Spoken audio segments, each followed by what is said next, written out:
Okay, salam sejahtera. Okay, hari ni kita nak tengok bagaimana untuk melukis unjuran oktogon. Okay, unjuran oktogon ni adalah imej yang terbentuk pada suatu satah, sama ada satah mencancang ataupun mengufuk. Okay, kita tengok kepada soalan. Okay, soalan ni adalah contoh 4 dalam buku teks awak muka surat 174. Okay, jadi soalan ini dia suruh kita lukis unjuran oktogon pada satah mengufuk. Dilihat dari Z, iaitu dilihat dari atas. Ni dilihat dari Z. Yang kedua adalah satah mencancang.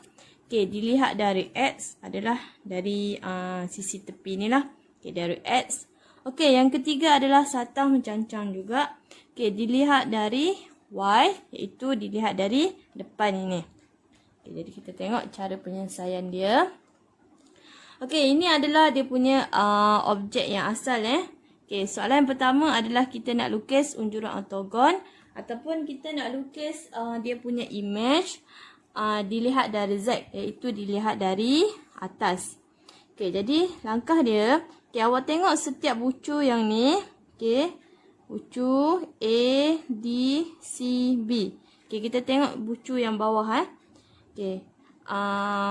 Kalau nak senang, kalau pandangan dari Z ini maksudnya, kita tengok dari atas. Bila kita tolakkan objek ni ke bawah, apa bentuk yang akan terhasil pada satah mengufuk yang ini. Jadi yang ni, kita buat dia punya, apa panggil ni? Garis normal. Daripada setiap bucu, semua bucu ni kita lukiskan dia punya garis normal. Kemudian bila kita dah lukis garis normal, kita sambungkan antara garis normal tersebut. Jadi yang ni kan, ini garis normal. Jadi kita sambungkan. Ini pun sama. Daripada bucu yang ni, garis normal dia di sini. Bucu ni garis normal.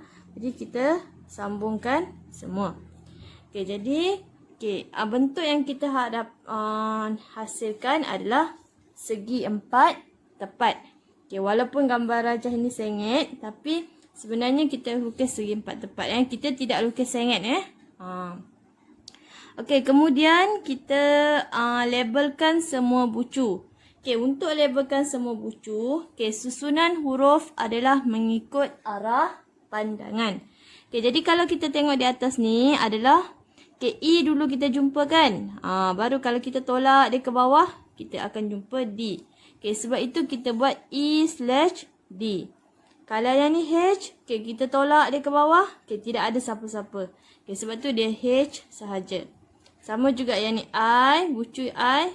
Bila kita tolak dia ke bawah, tidak ada jumpa dengan huruf yang lain. Sebab tu I. J/C. J, kita tolak dia ke bawah, kita akan jumpa dengan C. Jadi J adalah berada di depan. Untuk lukis ini, pastikan menggunakan skala yang betul lah. Skala yang tepat ukuran yang sebenar. Contohnya A ke B adalah 6 cm. Jadi daripada A ini sampai ke B kena 6 cm. FG 3 cm. Sama juga dengan atas ni. EH 3 cm. Sebab itu sini 3 cm. Jadi J ke L kita tidak tahu kan. Tapi IJ kita tahu. Jadi sini 2 cm, 3 cm, 5 cm. Jadi baki lagi di sini adalah 1 cm. Sini samalah juga 1 cm. Untuk soalan B adalah dia suruh kita lukis satah mencancang. Dilihat dari X. Jadi maksudnya dilihat dari tepi. Sama juga cara dia langkah macam tadi. Untuk lebih senang, kita bayangkan daripada depan X ni, kita tolak dia ke belakang. Jadi G akan hempap kepada F. K akan hempap kepada L. B akan hempap kepada A. C, titik C akan hempap kepada D. H ni kalau kita tolak ke belakang, dia akan kena pada E. J, kita tolak belakang, kena pada E. Okay, jadi bila kita tolakkan ke belakang, kita akan dapat satu segi 4 tepat. Jadi awak kena imagine sikit lah apa bentuk yang awak dapat. Okay, jadi bila kita dah buat dah lukis segi 4 tepat. Okay, jadi ujung ni sampai ujung ni adalah 5 cm kan. Okay, sebab itu di sini 5 cm. Okay, yang ni BA. Sebab B dulu kita jumpa. Baru kita tolak kepada A. Sebab itu kita tulis B/A. Maksudnya titik A ini berada di belakang B. Okay, jadi di sini BK. Tinggi dia sini sama juga dengan CJ. Iaitu 2 cm. Okay, jadi balance lagi ada 2 cm lah. Sebab F kepada A adalah 4 cm. Okey, seterusnya kita tengok yang C. Okey, C adalah unjuran ortogon. Okey, satah mencancang. Okey, ini satah mencancang. Okey, dilihat dari Y. Okey, dilihat dari Y ni maksudnya dilihat dari depan lah.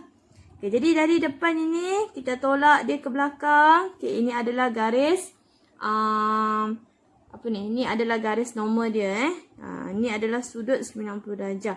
Okay, jadi kita buat garis normal. Okay, ini pun sama. Satu garis normal. Okay, yang ni pun garis. Ini garis normal. Okay, bila kita dah siap buat garis, kita sambungkan dia. Sambungkan antara bucu ke bucu yang ni. Jadi kita dapat bentuk seperti yang di sini. Ini adalah unjuran ortogon ataupun image yang terbentuk daripada suatu satah tadi. Okay, jadi yang ni F. Okay, kita tolak ke belakang, kita jumpa dengan E. Sebab itu F, E. Okay, G. Okay, kita hempak ke belakang akan jumpa H. Itu G, H. Okay, yang ni A.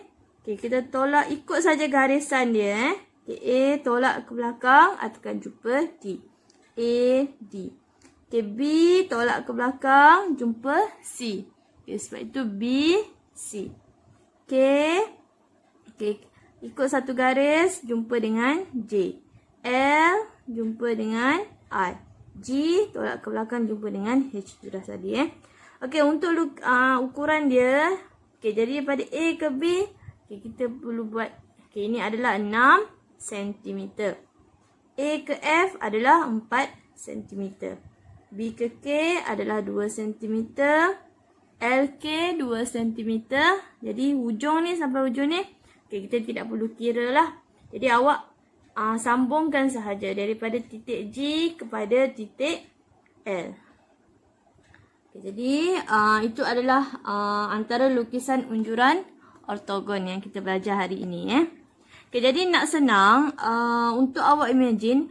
Awak tengok dari arah mana. Lepas tu kita tolak dia ke belakang. Jadi kita akan dapat imagine bentuk yang kita akan hasilkan. Ataupun unjuran ortogon yang awak hasilkan. Contoh yang ni dari depan kan.